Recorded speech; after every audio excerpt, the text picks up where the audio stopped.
Yeah. So I think then let's have some discussion from the faculty and audience. You can open all the mics. Well, we'll ask Abhilash a question, Balu. Yes. I have. Can I ask a question? Yes, Adrian, Badmanabhan. Dr. Abhilash, your lecture was wonderful.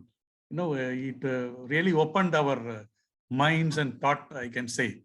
My only question is, in IVC measurement, you know, at what level you measure the IVC dia? Because there's a controversy. It is near the right atrium or away from the right atrium. Thank you. Thank you, Dr. Padmanabhan. So IVC diameter should be measured, say, approximately 1 centimeter below the hepatic vein IVC junction. The most important thing is do not measure IVC at the right atrium IVC junction because you have the diaphragmatic pull and it appears to be falsely collapsing. And really there is no great logic as to like, you know, what is the, how many exact centimeters you have to go down from the right atrium or go below the hepatic vein right IVC junction. It was based on some 1980 study, and that's what they looked at. And if you really look at the literature, there are several studies looking at several different sites, but the only real conclusion is you don't measure at the IVC right atrial junction. That was found to be very bad. But in general, always try to find the hepatic vein. That's a good habit because like if you find hepatic vein joining the IVC, that means you are not confusing IVC with aorta. That's the first advantage of that. And then you just don't measure at the same level because the blood is flowing from the hepatic vein to IVC. Maybe there is mild variation there because of the blood flow and stuff. So just go slightly below that, maybe about a 1 centimeter below hepatic vein IVC junction and measure the diameter. Yes. Thank you. Thank you. I have a question and a comment. So Abhilash, great presentation. You know, I always enjoy your slides. You know, it's just fantastic. And every time I think I know something, I learn something new from you. My first thing I wanted to say about focus is, you know, like you said, nephrologists need to know about it. And I'll give you an anecdote. 2 days ago in the ER, a patient came who had missed dialysis for about 2 weeks. And he's probably 10 kilos over his weight. So he comes, I see him, and I pull off 4 liters of fluid. Next morning, his blood pressure is in the 80s. And I get a call from the intern, you know, his blood pressure is 80, and I put him on Metadre. I said, why would you do that? You know, the first question you should ask yourself, this guy, if you look at his history, he always comes in with hypertensive emergency. Why would a patient who has hypertensive emergency come now with blood pressure of 80s after taking only 4 liters? So I said, go and do a bedside ultrasound. And lo and behold, he had an EF had dropped to 10%. So it's pretty sad. So we picked up that. That was interesting. But my question to you is this. So many times our residents, you know, they try to do this focus from the subxiphoid view. They cannot get a good picture of the IVC. They'll look at it and they'll post it on Epic. And I found, you know, I just can't even look. I don't even know what I'm looking at. So the other thing I've done right now is I go, like you suggest, go through the mid-axillary line, but I've started using M mode. My question to you is, when I use the M mode, is it subject to the cylinder effect or not? Thank you, Dr. Sekera. It's nice to see you. I was just texting you that it's nice to see you. Oh, that was you. Okay. Yeah. Yeah. So regarding the question M mode is good. So first of all, subxiphoid versus lateral, right? So subxiphoid, yeah, sometimes it can be difficult because of distended abdomen or bowel gas. So I started doing lateral more frequently. That's another reason being I do a lot of VEXA studies. That way, from the same window, I can find hepatic vein and portal vein and IVC. That's why I like that window. But one major difference between subxiphoid and lateral is that when the beam is going from the lateral to the medial, you are seeing the side-to-side diameter of the IVC, not the traditional anterior-posterior diameter of the IVC. That's one important thing we need to keep in mind. But regardless, our goal is not really to measure exactly how wide the diameter is. Our idea is, our intention is to get an idea of if the IVC is big and plethoric or it's small and collapsed. So for that purpose, it's okay. And when you use M mode, it's great. But again, like it's also subject to the same limitations as eyeballing. So say if the IVC is moving from like superior inferiorly, your M mode cursor or that line will be there. It's stationary. So you could be measuring IVC collapse at one point and distension at another point when the IVC is moving superior inferiorly. Same is the case when the IVC is moving from side to side also, the M mode cursor remains at the same place, but the IVC will be moving. So that's why most experts have moved away from IVC M mode ultrasound. I used to use it a lot initially because I used to feel good when I get the accurate measurements, like what is the expiratory diameter, inspiratory diameter, it looks good on the note. But later I realized it's not really that accurate and we really don't need accurate diameter. So I just do eyeballing most of the times. I still do M mode just to initially explain to the learners, but not in real life. So basically the IVC M mode is subject to the same limitations as eyeballing, but with eyeballing, you'll be able to see a wider area and it might be better. Yeah, so I just use it for eyeballing, just to see is it compressing or not, or is it just a tube? Yeah. If I know it's a tube, I know, hey, we should not be giving fluids probably for the patient. Exactly. Yeah, it's about fluid tolerance rather than fluid. But like I said, I stress again and again that fluid responsiveness, determining that is probably very less relevant in real life. It's about fluid tolerance.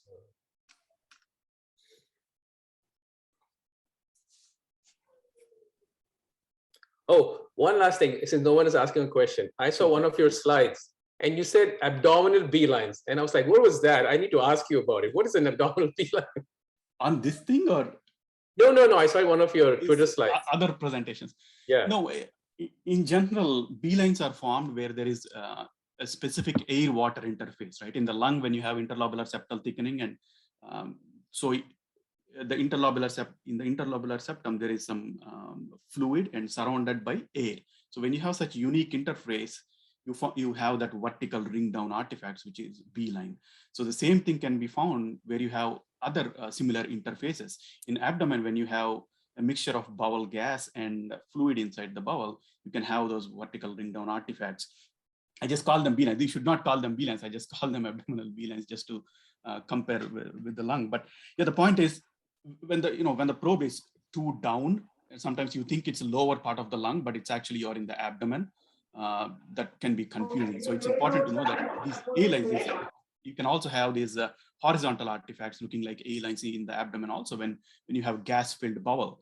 So when the bowel is distended with gas, the wall of the bowel is like a pleural line, and you have reflections of pleural line in the lung, and you have reflections of the bowel layer in the bowel. So you can have A-lines. So you can have A-lines and B-lines in the lung.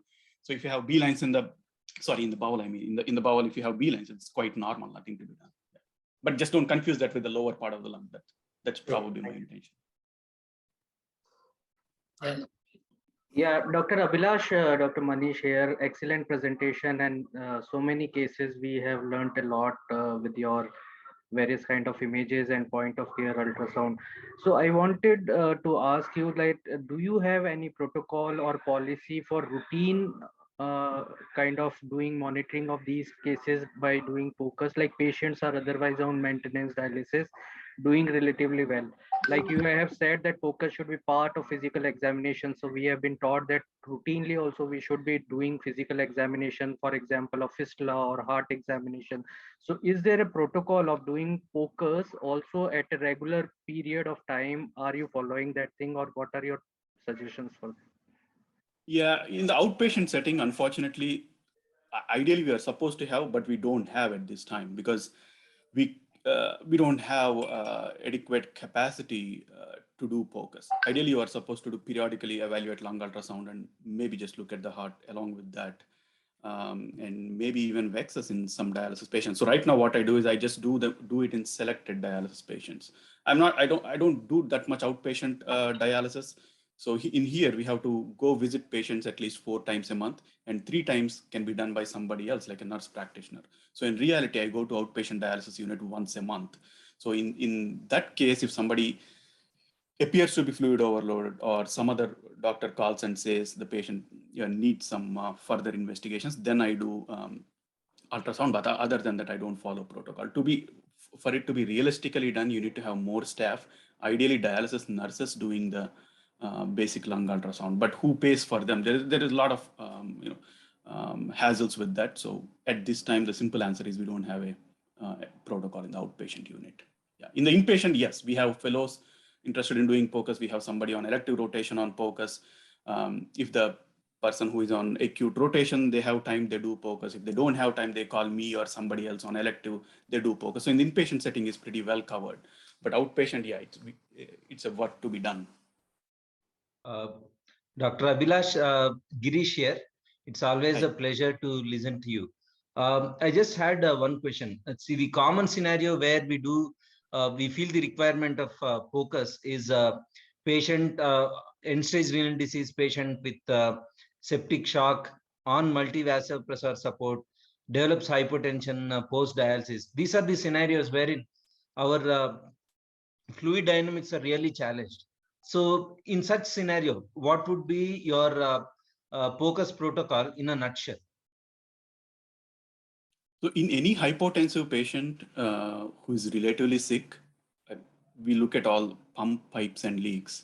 You start with lung ultrasound, see if there is extravascular lung water or not. That will tell you how are the left atrial pressures. You really don't need to exactly measure the left atrial pressure at that time. You measure that when you have a question about whether the patient has B lines and you don't know if those B lines are cardiac in origin or pulmonary in origin, then you go to the lung heart and see how the left ventricle is relaxing. Other than that, first step is lung ultrasound. Then you go to inferior vena cava. If inferior vena cava is small and collapsible, that tells you that the right atrial pressure is low. Assuming you're not dealing with some intra-abdominal hypertension that's falsely collapsing the IVC or stuff like apart from that. So if IVC is small and collapsible, right atrial pressure is low, lung has A lines, nothing to be done. But if lung has B lines, you go to the heart and look at it. And you look at the systolic function of the heart. How is the squeeze? Is it contributing to lung B lines? If the IVC is big and plethoric, then again, you go to the heart and see if there is something else like a pericardial effusion or how is the heart function. And then you go back to the hepatic vein, portal vein, and intrarenal vein and look at the Doppler to see how is the venous congestion. That way, establishing the degree of venous congestion will help you to monitor because these waveforms change with therapy. So it depends. Just go by first to simplify, go by lung ultrasound and IVC ultrasound. And if they are abnormal, then do rest of the workup. So in every patient, you don't need to look at the whole hemodynamic circuit I showed you. But with experience, you can just look at few individual components and get a decent idea. Thank you. So Girish, I will add to that. I was reading one of his Corotella's papers day before yesterday because I had some free time. And he had shown that in he had published that case report. I want to say it's in an open journal of ultrasound, I guess. And he had written that case where patient was on pressors and blood pressure was low. They did a Vexus scan on the patient. They saw everything was congested. They actually diuresed the patient while he was on pressors, and the patient came off on pressors. I don't know if you remember that paper, Abhilash, but I was just reading it a couple of days ago because I found it very fascinating. Usually when you're on pressors, you think you want to give fluids and not take off fluids. But in this case, fluids came off and the patient came off of pressors. Yeah, that's not an uncommon scenario. Yeah, I try to write case reports. Yeah, whenever I see an interesting case, because everything is important. Everything is important to share, and yeah, more coming up. Yes. Yeah. Then I thought you were going to mention about plethysmography, to help assessment also. Is it good or how bad is body fluid assessment by? You have any? I thought your paper title had that also. No, sir. We mainly focused on only ultrasound-based definition of driving.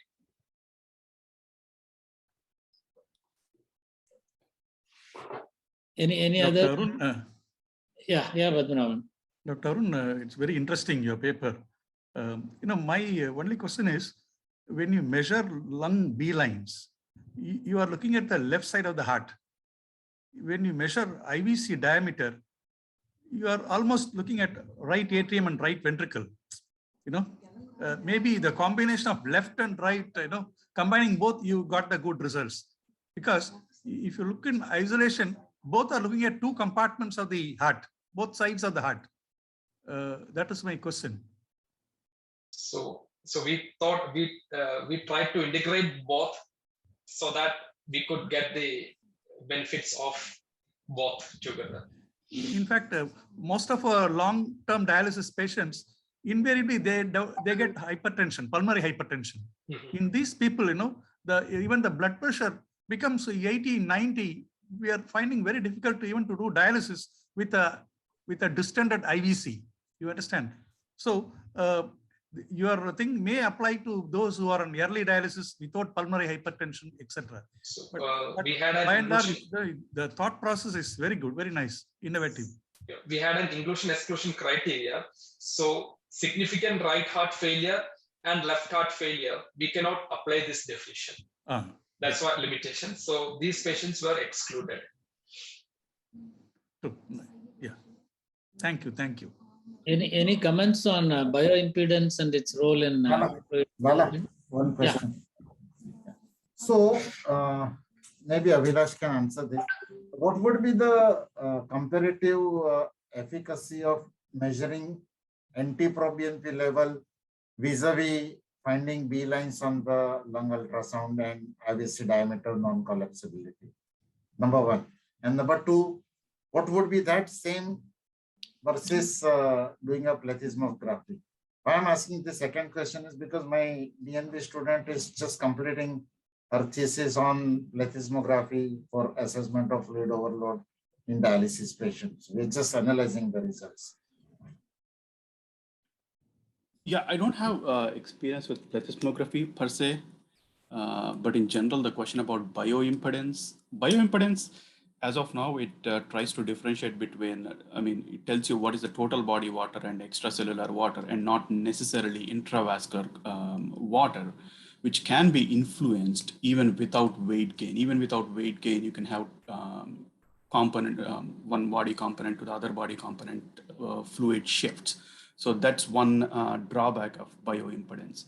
And the first question about NT-proBNP, you can definitely use NT-proBNP. It correlates decently with lung ultrasound and the new marker CA125, which was initially the ovarian cancer marker. That corresponds with the venous congestion, that is renal vein congestion and stuff. But again, like CA125 is not affected by renal dysfunction, but NT-proBNP is still affected to some degree with renal dysfunction. And we have shown in a recent case that a patient had, and we don't do proBNP like periodically, right? In all the patients, unless you have some protocol in the ESRD patients, you don't always have proBNP at the points where you really need them. Say if you are admitting a patient with heart failure, the patient could have had NT-proBNP from 6 months ago, and you don't know what was the patient's situation at that time, what was the B lines at that time, what was the patient's symptoms at that time. And now you are comparing the admission proBNP with the previous one. It doesn't make much sense. Rather, you would just do the lung ultrasound, which is like, it takes 30 seconds to 1 minute, and see if there are B lines or not. Yeah, but if you want to use multi-parametric approach, you can definitely use NT-proBNP and lung ultrasound, CA125, and venous congestion or VEXs. I have no idea about plethysmography. Hemant, I have a small comment about your question. We had presented in International Society of Hemodialysis, Taiwan, a paper on bioimpedance thing. What we noted was it is very poor in detecting fluid overload in ascitic cavity, peritoneal cavity, and pleural effusion. It is very sensitive for limb edema, but not for fluid in the abdominal cavity and the pleural cavity. And also your BNP, maybe you can use BNP to exclude congestive failure rather than confirming it. Your low BNP, you can exclude it. In that way, it may be of some use. The other thing I want to add about BNP is that it can be falsely low in patients who are obese. Obviously, that is not the problem in India, but here we have that problem where the BNP will not be very high and the patient is short of breath. So they could still be in failure or volume overload. So you should not always go by BNP in the obese population. And a recent study showed that even like the general consensus is that you can safely exclude CHF if the BNP is low, but a very recent study has shown that that might not always be the case and it's not trustworthy. Yeah, I echo Dr. Padmanabhan that bioimpedance cannot differentiate where the fluid is exactly. If the patient is gaining weight, bioimpedance will correlate with that and say the patient has more total body water. That's about it. No, another point against pro BNP, I would say, is that how frequently we would monitor pro BNP. Like focus or doing an ultrasound is so easy, you can repeat it as often as possible. But you can't do pro BNP every time, like before dialysis, after dialysis. You can't keep on doing that thing. Then this comment about CA125 and fluid status. The physicians and others who are concerned with CA125, are they aware of this variations because of the fluid status? Will it affect their interpretation? People who are concerned with ovarian tumors when they are estimating CA125. Yeah, I mean, definitely having some ovarian cancer or something is a confounding factor, and you cannot use that in every patient. But the premise is that CA125 originates from parietal epithelial cells, and because of the volume overload. Even in CAPD, it's a marker of. What? Yeah. Yeah, you're saying it because of the peritoneal distension in CAPD, also the CA125 can be elevated. Yeah, so it's just for the multi-parametric approach, and it's still in the early stages, but it's something interesting to take a note of. Yes.